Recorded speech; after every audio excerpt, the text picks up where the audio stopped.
MSD 14 का प्रश्न संख्या 2 है, प्रेमचंद्र की पत्रकारिता दृष्टि पर प्रकाश डालिए। उत्तर है प्रेमचंद्र 1880 से 1936 केवल उपन्यास और कहानी के क्षेत्र में ही नहीं बल्कि हिंदी पत्रकारिता के क्षेत्र में भी अपनी अमिट छाप छोड़ने वाले महान साहित्यकार थे। उनकी पत्रकारिता समाज सुधार, राष्ट्रीय चेतना, सामाजिक अन्याय के खिलाफ संघर्ष और भारतीय जनजीवन की सच्चाई को उजागर करने का सशक्त माध्यम थी। उन्होंने पत्रकारिता को केवल सूचना के संप्रेषण का साधन नहीं माना बल्कि इसे सामाजिक बदलाव और जागरूकता का हथियार बनाया। पॉइंट 1 है, पत्रकारिता का उद्देश्य और दृष्टिकोण। प्रेमचंद्र की पत्रकारिता सामाजिक और राष्ट्रीय सरोकारों से जुड़ी हुई थी। वे इसे महज आजीविका का साधन नहीं बल्कि जनसेवा और जागरण का कार्य मानते थे।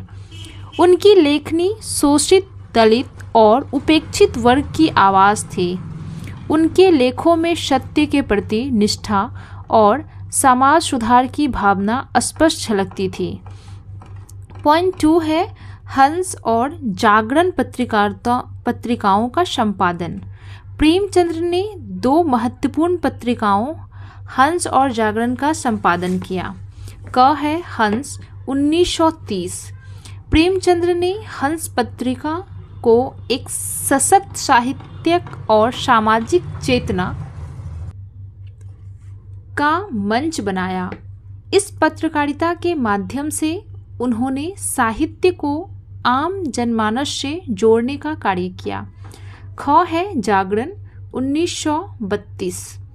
जागरण पत्रिका के माध्यम से उन्होंने किसानों, मजदूरों, दलितों और स्त्रियों के अधिकारों के समर्थन में विचार प्रस्तुत किए। पॉइंट 3 है, प्रेमचंद्र की पत्रकारिता के प्रमुख विषय। प्रेमचंद्र के संपादकीय और लेखों में निम्नलिखित विषय प्रमुखता से दिखाई देते हैं।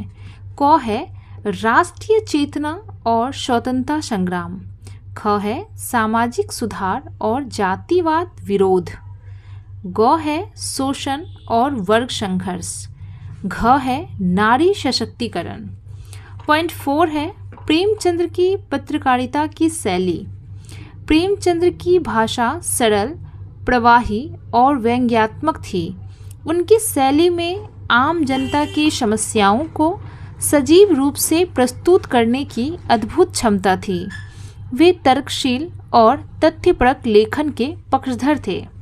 निष्कर्ष, प्रेमचंद्र की पत्रकारिता न केवल साहित्यिक योगदान थी बल्कि सामाजिक और राष्ट्रीय चेतना का अभिन्न अंग भी थी। वे पत्रकारिता को समाज सुधार और जन जागरण का प्रभावशाली साधन मानते थे। इसके साथ ही हमारा इस प्रश्न का उत्तर भी यहीं पे समाप्त होता है। मैं आशा करती हूँ कि आपको हमारा यह प्रश्न उत्तर का श्रृंखला अवश्य पसंद आ रहा होगा। चैनल पे नए हैं तो इसे सब्सक्राइब कर दीजिएगा, वीडियो पसंद आए तो उसे लाइक कर दीजिएगा, अपने दोस्तों के साथ ज़रूर शेयर कीजिएगा ताकि उनको भी इनका लाभ मिल सके। इसके अलावा आपके सुझाव, आपके प्यार, आपका कोई भी जो राय हो वो कमेंट सेक्शन में लिखना ना भूलिएगा। मिलते हैं अगले वीडियो में, तब तक के लिए धन्यवाद।